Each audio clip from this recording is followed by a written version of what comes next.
Bien-aimés dans le Seigneur, bien-aimés qui ne sont pas encore dans le Seigneur, et toute personne qui aura l'opportunité d'écouter ce partage, bonjour et soyez les bienvenus.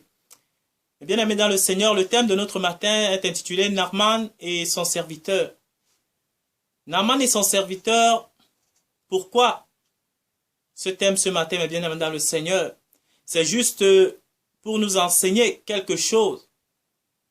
Comme les fables de La Fontaine qui disent toujours qu'on a besoin d'un plus petit que soi.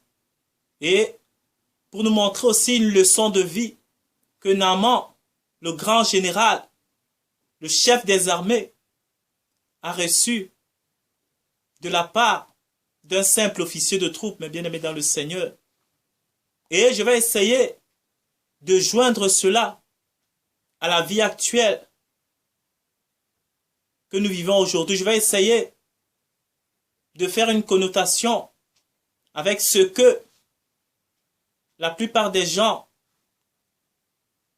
de ce monde ont l'habitude de faire par rapport à des demandes, par rapport à des choses qui parfois sont difficilement réalisables, bien aimés dans le Seigneur. Vous allez me comprendre en écoutant cette petite exhortation. Je vais essayer de faire court. C'est juste vraiment pour nous amener à comprendre, et c'est vraiment beaucoup pour parler à ceux-là qui ne connaissent pas encore le Seigneur. Vous pouvez juste tendre l'oreille et après, vous-même analyser et pouvoir prendre une décision tout de suite ou par la suite. Mais bien aimés dans le Seigneur qui ne connaissaient pas encore Jésus-Christ. Voilà. Naaman, pour ceux qui connaissent l'histoire, c'était un général des armées très puissant, très vénéré, très craint dans son pays et dans les pays aux alentours, mais bien aimés dans le Seigneur. Je suppose que beaucoup l'enviaient. Je suppose que quand il passait dans les rues, les gens disaient, voilà quelqu'un à qui je veux ressembler. Voilà un homme, un vrai. Voilà quelqu'un qui a réussi dans la vie. Mais ce que Naaman ne disait pas au grand public, la chose qui n'était pas connue du grand public, c'est que Naaman, le grand général, l'homme des armées, l'homme puissant, l'homme fort, avait un problème. Naaman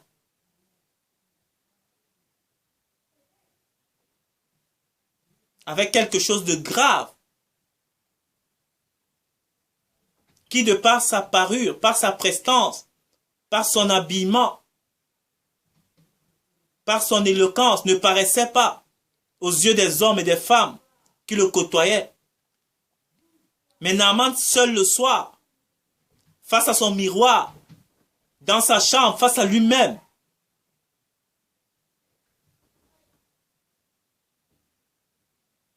il était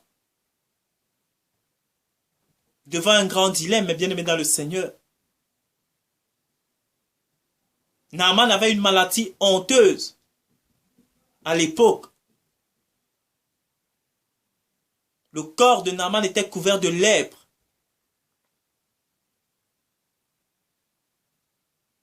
Et à l'époque, mes bien-aimés dans le Seigneur, pour ceux qui étaient de la tribu d'Israël, Dieu disait que si quelqu'un était couvert de lèpre, il devait être mis hors du camp jusqu'à ce qu'il soit soigné, jusqu'à ce qu'il soit guéri pour pouvoir rejoindre le camp de nouveau, mes bien-aimés dans le Seigneur. Ils étaient mis à côté, ils étaient mis à part. Les gens qui étaient couverts de lèpre. Et Naaman, le grand général,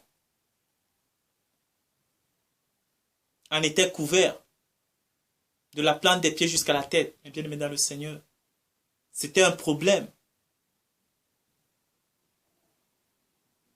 Mais par ses habits de grand chef des armées, ça ne se voyait pas.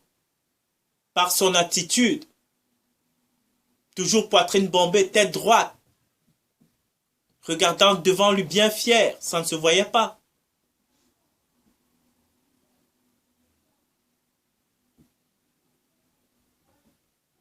Et beaucoup parmi nous envions des gens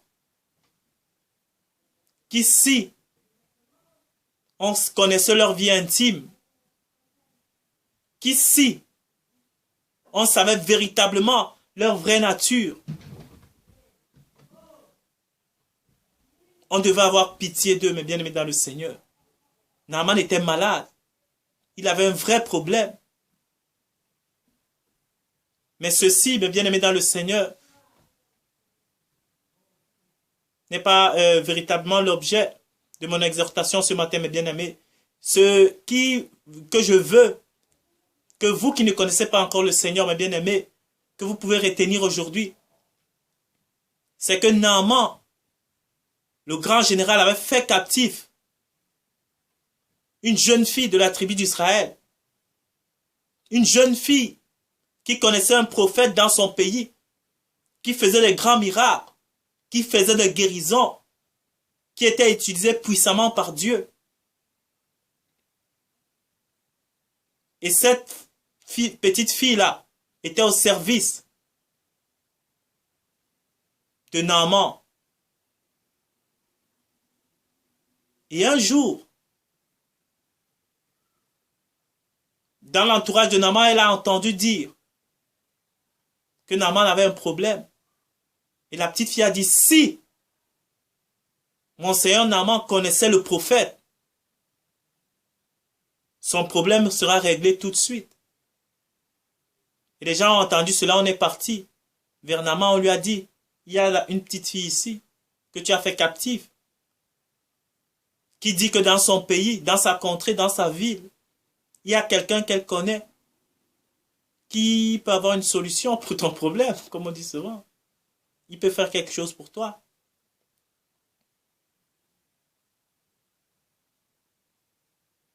Et Naaman, allant voir la fille, lui a parlé d'Élisée, le prophète.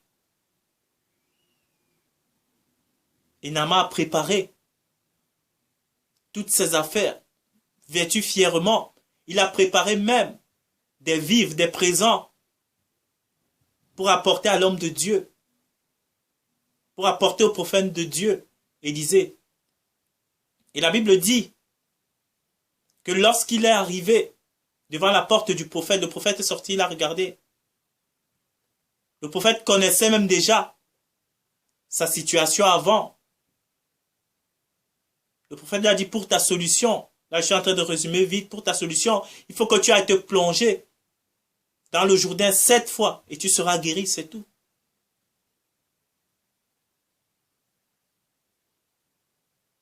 Et Naaman est tombé des nues. Il croyait que le prophète devait venir avec révérence, s'abaisser devant lui, se coucher par rapport à son statut, en voyant ces, je ne sais pas combien de généraux ont d'étoiles, en voyant toutes ces étoiles. L'accueillir avec révérence. La Bible dit que le prophète lui a seulement dit, va, plongez là et ton problème est résolu. Et la Bible dit que Naaman s'est mis dans une grande colère. Et voilà où moi je veux en venir maintenant, par rapport aux serviteurs de Naaman, et par rapport au comportement de Naaman par rapport à cette situation. Naaman s'est mis dans une grande colère. Il a refusé carrément. Et il s'est remis à partir chez lui. Et son serviteur est sorti des troupes sans l'autorisation déjà de Naaman. Il lui a dit, mon Seigneur, avec beaucoup de révérence, mais écoute, si le prophète t'avait demandé quelque chose de difficile pour être guéri, ne l'aurais-tu pas fait? Naaman a dit, mais oui, bien sûr. Je prends des exemples. Si tu avais dit de courir un marathon de 500 km, ne l'aurais-tu pas fait pour être guéri? Bien sûr. Si tu avais dit, je ne sais pas, de marcher pieds nus sur de la glace pendant 2 jours. Ne l'aurais-tu pas fait pour être guéri? Bien sûr que je l'aurais fait. Ça, c'est encore des exemples que je prends. Et moi, je vois encore, parfois chez nous en Afrique, quand les gens font des initiations dans la sorcellerie, la magie, vous ne pouvez même pas vous imaginer les choses qu'on les fait faire. Des choses que les gens ingurgitent. N'importe quoi. Vous n'avez même pas idée. D'autres marchent pieds nus sur des braises ardentes. D'autres bouffent des mixtures, des trucs inimaginables, pour parfois gagner le cœur d'une femme, parfois gagner les élections, parfois être nommé à un poste, pour rechercher les choses de ce monde. Les gens sont prêts à faire des choses difficiles. Et le serviteur de Naaman continue à lui dire, mais s'il t'avait demandé quelque chose de difficile, ne l'aurais-tu pas fait? Mais tout ce que le prophète te demande, c'est d'aller te plonger 7 fois dans le Jourdain et tu seras guéri. Naaman, ce soir-là, ou ce jour, je ne sais pas, il a reçu une grande leçon d'humilité de la part d'un de ses officiers, mais bien aimé dans le Seigneur. Si on lui avait demandé de décrocher la lune, il s'était déjà préparé en conséquence de rapporter toutes les richesses, tous les biens, pour pouvoir donner à Élisée. Mais Élisée lui a demandé quelque chose de facile. Et il n'a pas voulu le faire. Mais bien aimé dans le Seigneur, juste pour revenir à quoi? Le salut. La vie éternelle. Tu n'as pas besoin d'être riche, mon bien-aimé dans le Seigneur, toi qui ne connais pas encore Jésus-Christ. Tu n'as pas besoin de donner quelque chose. La Bible dit que c'est un don gratuit de Dieu pour les hommes, au travers de Jésus-Christ. Tout ça pourquoi? Pour que l'homme ne puisse pas s'enorgueillir, parce que si l'homme participait lui-même à son salut, si l'homme donnait quelque chose pour hériter la grâce de Dieu, il aurait pu dire, c'est parce que j'ai donné telle chose, c'est parce que j'ai fait ceci pour mériter cela. L'homme, Dieu, connaissant déjà l'orgueil de l'homme avant, avait tout préparé pour que le salut puisse être offert à tout le monde. La seule chose qu'il faut à l'homme, c'est juste d'accepter le salut.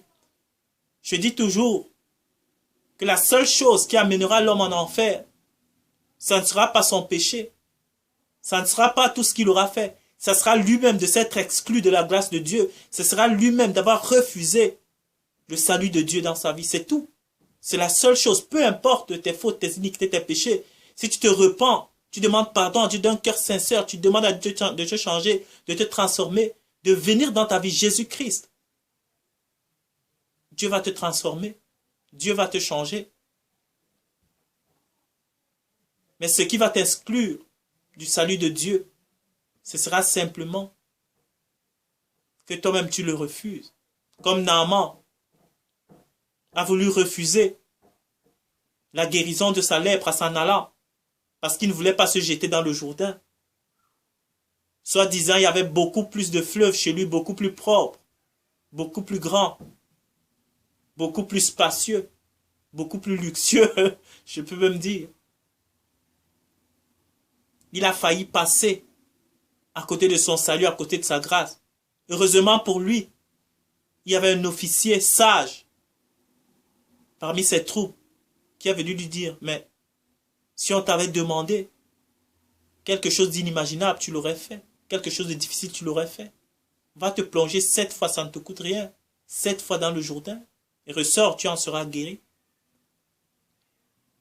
Et Naaman est allé se jeter 7 fois. Et il a été guéri. La Bible dit que sa peau était même plus douce que celle d'un bébé. Mais aujourd'hui,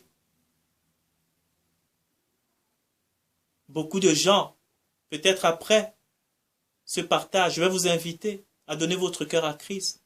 Peut-être que vous aurez des hésitations. Peut-être que vous aurez des doutes, des craintes, je ne sais pas. Mais écoutez la voix sage qui viendra dire à votre cœur, Vous n'avez rien à perdre. Faites quand même ce pas. Et Dieu viendra dans votre vie, mes bien-aimés dans le Seigneur. Dieu ne vous demande pas de l'argent. Dieu ne vous demande pas vos biens. Si vous voulez donner, ne vous inquiétez pas. Vous aurez à donner votre temps,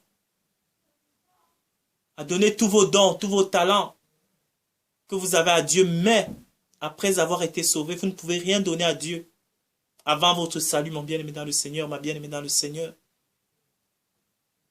C'est quand tu es dans le plan de Dieu, quand tu es dans le salut de Dieu, que tu peux utiliser tout ce que tu as pour aider dans l'avancement de l'œuvre de Dieu, mon frère, ma soeur, dans le Seigneur. Mais pour rentrer, il n'y a pas de don à faire, il n'y a pas quelque chose à donner. Il n'y a qu'à recevoir dans ton cœur le Seigneur Jésus-Christ. Est-ce que tu es prêt à le recevoir aujourd'hui? Est-ce que tu es prêt à te jeter 7 fois dans les bras du Seigneur aujourd'hui pour être sauvé de ta vie, mon frère, ma soeur, dans le Seigneur? Jésus-Christ a besoin de toi. Tu as besoin de Jésus-Christ dans ta vie. Peu importe ton intelligence, peu importe tes dons, peu importe ta force, ta jeunesse, ta beauté, peu importe ce que tu as, mon bien-aimé dans le Seigneur, j'aime toujours dire que quand on est jeune, on se croit fort, on se croit en bonne santé. On a des pectoraux gainés, on a des abdos, des tablettes de chocolat, on a des biceps de Jean-Claude Van Damme. On a tout. On se croit en bonne santé, on est bien. Mais je vous l'assure devant Dieu, si vous n'avez pas Jésus-Christ dans votre vie, vous êtes malade. Vous n'êtes pas en bonne santé du tout. Vous avez besoin de Jésus-Christ dans votre vie, mes bien-aimés dans le Seigneur. L'opportunité vous est offerte aujourd'hui. À vous qui ne connaissez pas encore le Seigneur Jésus-Christ. La Bible dit que c'est lui seul qui a été donné parmi les hommes par lequel nous puissions être sauvés. Nous tous, nous sommes pécheurs. Nous tous, nous devons rendre des comptes devant Dieu. Au jour du jugement dernier, mes bien-aimés dans le Seigneur, voulez-vous vous présenter devant Dieu avec votre vie actuelle?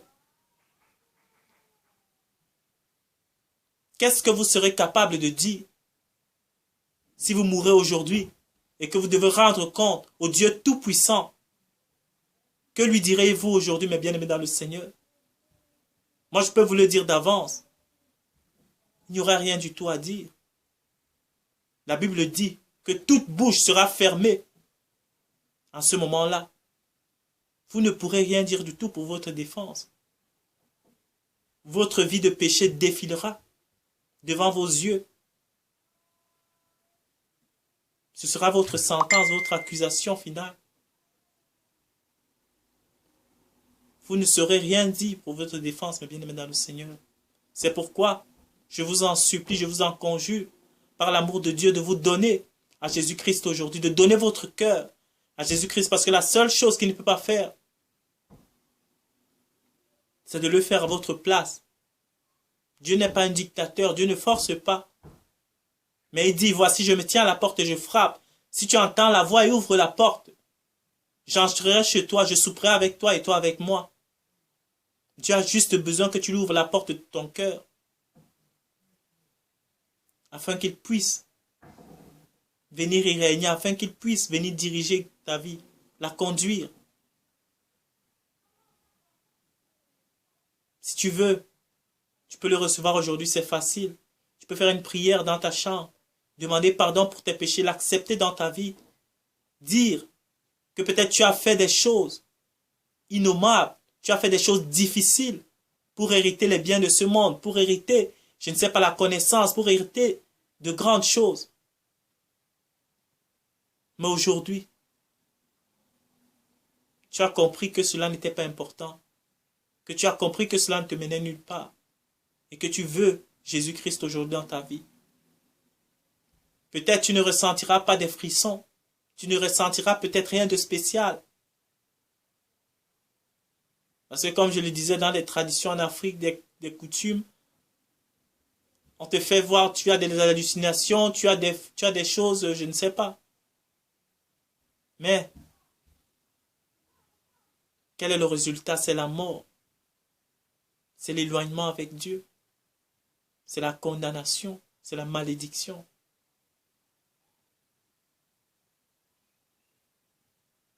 Peut-être tu ne te rendras même compte de rien du tout.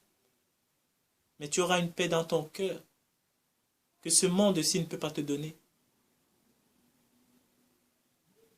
Viens à Jésus-Christ, mon frère, ma soeur. Ou si tu veux, tu peux également faire la prière avec moi. Tu peux juste incliner ta tête et prendre des mots que je dirais comme les tiens. Jésus-Christ viendra tout aussi bien dans ta vie. Si tu veux prier, tu peux incliner ta tête et prier avec moi. Tu peux dire, Seigneur Jésus, merci pour ta parole. Merci, Seigneur, ô Dieu, pour cette exhortation. Merci, parce que j'ai compris que j'ai besoin de toi dans ma vie. J'ai compris que peut-être sous mes airs de grandeur, sous mes apparences, Seigneur, je cachais une lèpre que peut-être les gens ne connaissent pas. Je cache, Seigneur éternel, des choses innommables, ô Dieu. Viens maintenant, Seigneur, me transformer, me changer. J'ai besoin de toi, Seigneur Jésus-Christ.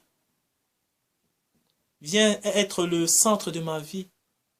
Prends mes péchés avec toi et cloue-les à la croix, Seigneur. Qu'au travers de ta résurrection, je ressuscite, que je devienne une personne nouvelle et que ton Saint-Esprit vienne prendre le contrôle de ma vie et fasse de moi la personne que tu veux que je sois, Seigneur. Loin de moi mes malheurs, loin de moi, Seigneur, des idées de suicide, loin de moi, Seigneur, des idées noires. Viens maintenant, au nom puissant de Jésus-Christ, transformer ma vie. Je t'accepte comme mon Seigneur et Sauveur. Amen. Amen, mon frère, amen, ma soeur, amen, mon bien-aimé. Sois béni. Si tu as fait cette prière, bienvenue dans le royaume de Dieu, bienvenue dans la communauté des enfants de Dieu. Si tu as une Bible, tu peux la lire. Si tu as une église près de chez toi, tu peux y aller. Dieu lui-même te guidera. Dieu lui-même te dira quoi faire. Tu peux continuer à entretenir ta relation avec Dieu au travers de la prière, de la méditation, au travers de la lecture de la Bible. Tu peux demander à Dieu de continuer à te changer, à te transformer. Et Dieu le fera de bon cœur, mon bien-aimé dans le Seigneur. Et pour le reste, vous qui êtes déjà dans le Seigneur, soyez forts. Continuez. Jésus-Christ revient bientôt. Et la couronne de vie vous sera octroyée, mes bien-aimés dans le Seigneur. Merci d'avoir pris de votre temps pour écouter ce partage. Bonsoir, bonjour et à la prochaine.